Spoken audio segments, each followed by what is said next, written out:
Good afternoon, ma'am. My name is Fadila Estiana, and I will read this speech.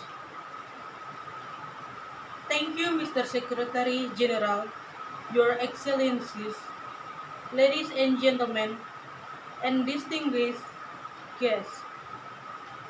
I'm honored to be here today.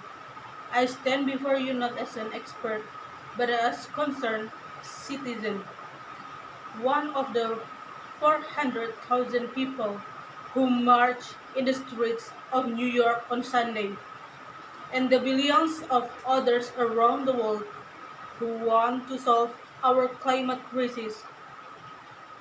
As an actor, I pretend for a living.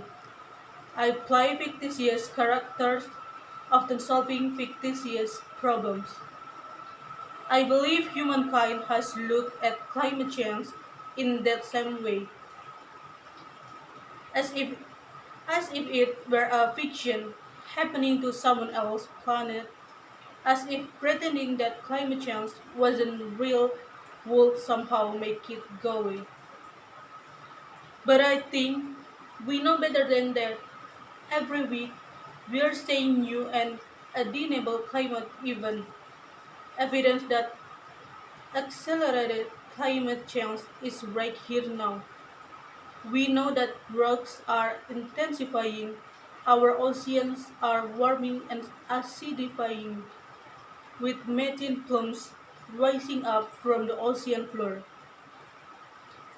We are seeing extreme weather events and the West Antarctic and Greenland ice sheets melting at unprecedented rates decades ahead of scientific projections. None of this rhetoric and none of it is hysteria. It is fake.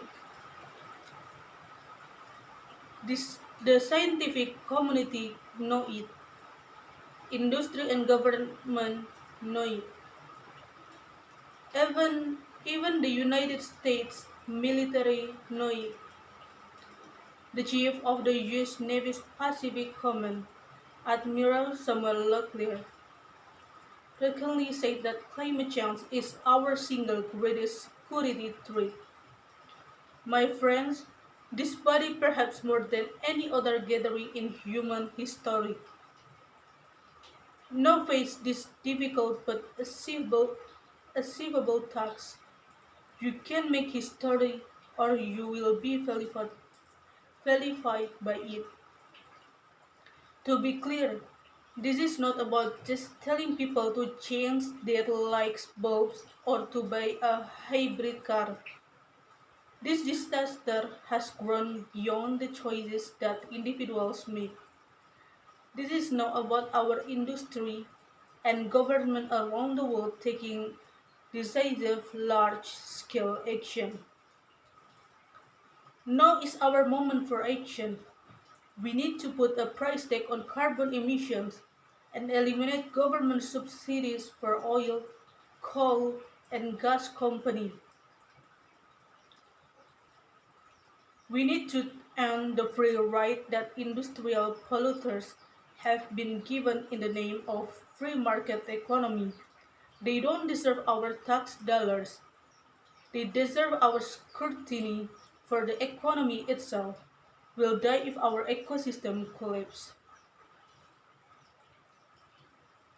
The good news is that renewable energy is not only achievable but good economic policy.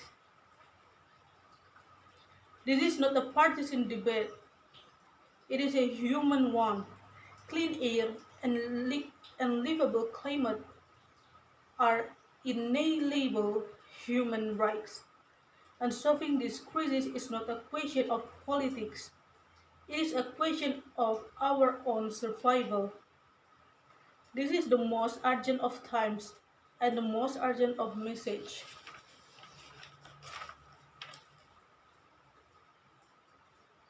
Around delegates, leaders of the world, I pretend for a living, but you do not.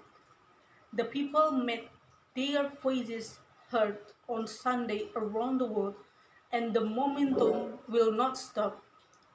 And but now it's your turn.